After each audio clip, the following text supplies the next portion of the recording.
Hi అండి, welcome back to Durga Krishna channel. నేను ఈరోజు ఆకాకరకాయలతో ఫ్రై చేస్తున్నానండి.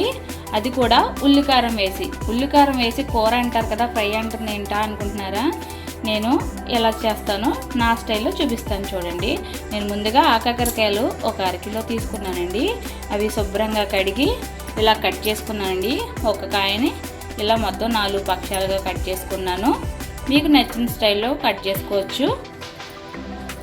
ఇప్పుడు స్టవ్ ఆన్ చేసి కడాయి పెట్టి ఒక 6 టేబుల్ స్పూన్ ఆయిల్ వేసానండి. ఇది కొంచెం ఆయిల్ ఎక్కువ పడుతుందండి, ఫ్రై అన్నాను కదా, కర్రీకి అయితే అంత ఆయిల్ అవసరం ఉండదు. అందులో ముందుగా కొద్దిగా కరివేపాకు వేసుకుంటున్నాను. కరివేపాకు అనేది వేగిపోయిందండి.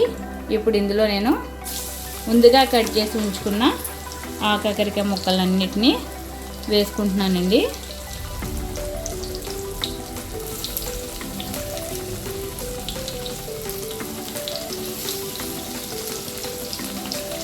కూర అయితే ఉల్లికారం పెట్టి కూర అయితే ముందుగా కాయల్ని సగంగా కట్ చేసి ఉడకబెడతామండి. ముక్కల్ని ఉడకబెట్టిన తర్వాత ఆ ముక్కలను తీసి ఉల్లికారం వేసి కూర కింద వండుతామండి.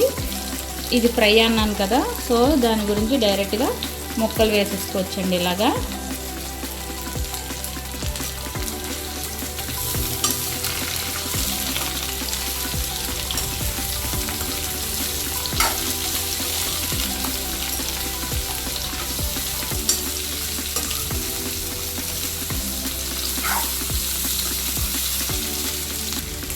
ఈ ముక్కలకి సరిపడగా ఉప్పు అనేది వేసుకుంటున్నాను. మళ్ళీ కారంలో మామూలుగా వేసుకోవాలి ఉప్పు. డైరెక్ట్ కారంలోనే వేసి ఆడేసామనుకోండి, ముక్కలకి ఉప్పు పట్టుతుందో పట్టదో అని చెప్పి ముక్కల్లో కూడా వేసుకుంటాను. అదే కూర అయితే వాటర్ వేసి ఉడికిస్తాం కాబట్టి ముక్కలకి అనేది ఉప్పు బాగా పడుతుందండి.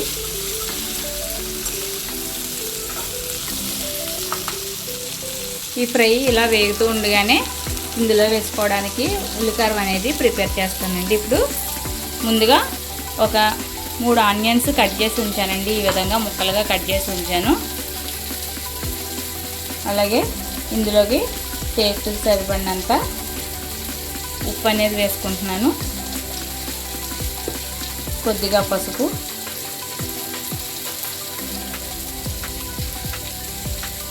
కొద్దిగా జీలకర్ర,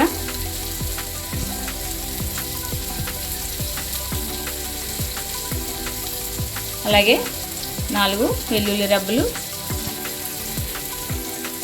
అలాగే కారానికి సరిపడగా ఎండుమిర్చి, ఇది అల్లం ముక్కలండి, అల్లం కూడా వేసుకుంటున్నాను. ఇప్పుడు కొద్దిగా వాటర్ వేసి లైట్గా వాటర్ వేసి గ్రైండ్ చేసుకోవాలండి. ఇదిగోనండి, ఈ విధంగా గ్రైండ్ చేసి పక్కన పెట్టుకున్నాను. ముక్కలన్నీ వేగిపోయిన తర్వాత ఈ ఉల్లికారం అనేది అందులో వేసుకుంటానండి. ఇందులో కారానికి ఎండుమిర్చి వేసాను కదండి, కావాలి అనుకుంటే జీలకర్ర కారం వేసాను కదండి, నేను ఆల్రెడీ వీడియో పెట్టాను జీలకర్ర కారం, అది కూడా వేసుకోవచ్చండి మిరగాల ప్లేస్లో. లేదంటే మనకి బయట కారం ప్లెయిన్ కారం అమ్ముతారు కదండి, అది కూడా వేసుకోవచ్చండి.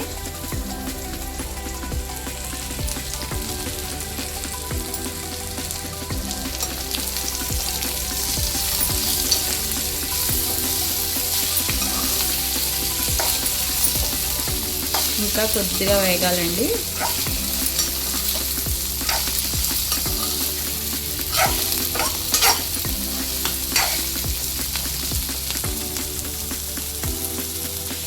ఇదిగోనండి, వేగిపోయిందండి, ఆల్రెడీ ముక్కలన్నీ వేగిపోయినాయి. ఇప్పుడు ముందుగా రెడీ చేసి ఉంచుకున్న కారాన్ని ఇందులో వేసుకుంటున్నాను.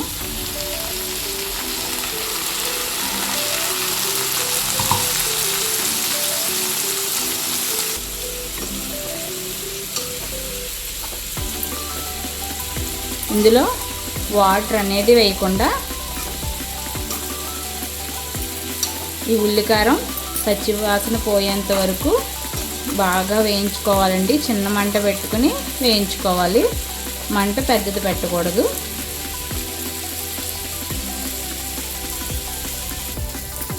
ఇలా చిన్న మంట పెట్టుకుని అలా వేయించుకుంటూ ఉండాలండి. మధ్య మధ్యలో కలుపుకుంటూ ఉండాలి. ఇంకొక 5 నిమిషాలు పడుతుంది కర్రీ రెడీ అవ్వడానికి. మీలో ఎంతమందికి ఆకాకరకాయలు పళ్ళు ఉంటాయి కదండి, ఆ పళ్ళు తెచ్చుకుని వేయించుకుంటారు, ఇష్టంగా తింటారు, కరకరలాడుతూ ఉంటుందండి ఫ్రై.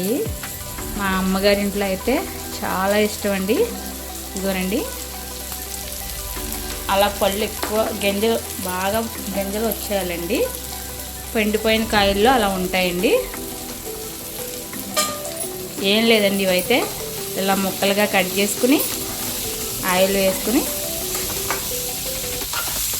ముక్కలు వేసేసి అందులో ఉప్పు పసుపు వేసి వేగనిచ్చేసి ఇందులో జీలకర్ర కారం ఆల్రెడీ నేను ప్రిపేర్ చేసిన వీడియో ఉందని చెప్పాను కదండి, ఆ జీలకర్ర కారం అనేది వేసుకుంటాం అంతేనండి. తినేటప్పుడు క్రిస్పీగా గింజలు చాలా బాగుంటుందండి. మీలో ఎంతమందికి ఇష్టం అలా?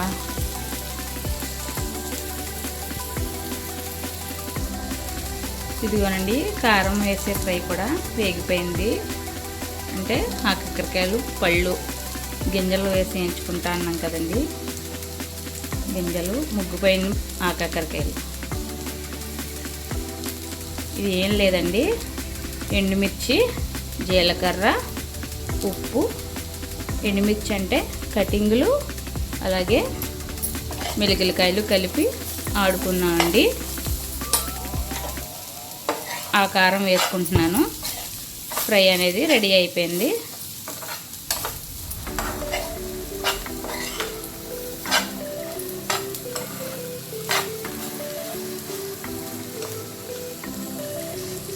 ఇవ్వండి, మరో పక్క ఉల్లికారం వేపుడు కూడా రెడీ అయిపోయింది. ఆకాకరకాయ ఉల్లికారం వేపుడు. ఇప్పుడు స్టవ్ ఆఫ్ చేసుకుంటున్నానండి. ఇదిగోనండి, 2 రకాల ఆకాకరకాయ ఫ్రైలు రెడీ అయిపోయినాయి. ఇది జీలకర్ర కారం వేసి వేయించిన వేపుడు, ఇదేమో ఉల్లికారం వేసి వేయించిన వేపుడు. ఈ రెసిపీస్ మీరు కూడా ట్రై చేయండి, మీ అందరూ కూడా ట్రై చేయండి. మీ అందరికీ కూడా బాగా నచ్చుతుందండి. మీ అందరికీ కనుక నా వీడియో నచ్చినట్లయితే please like, share and subscribe. ఓకేనా friends? Thank you for watching.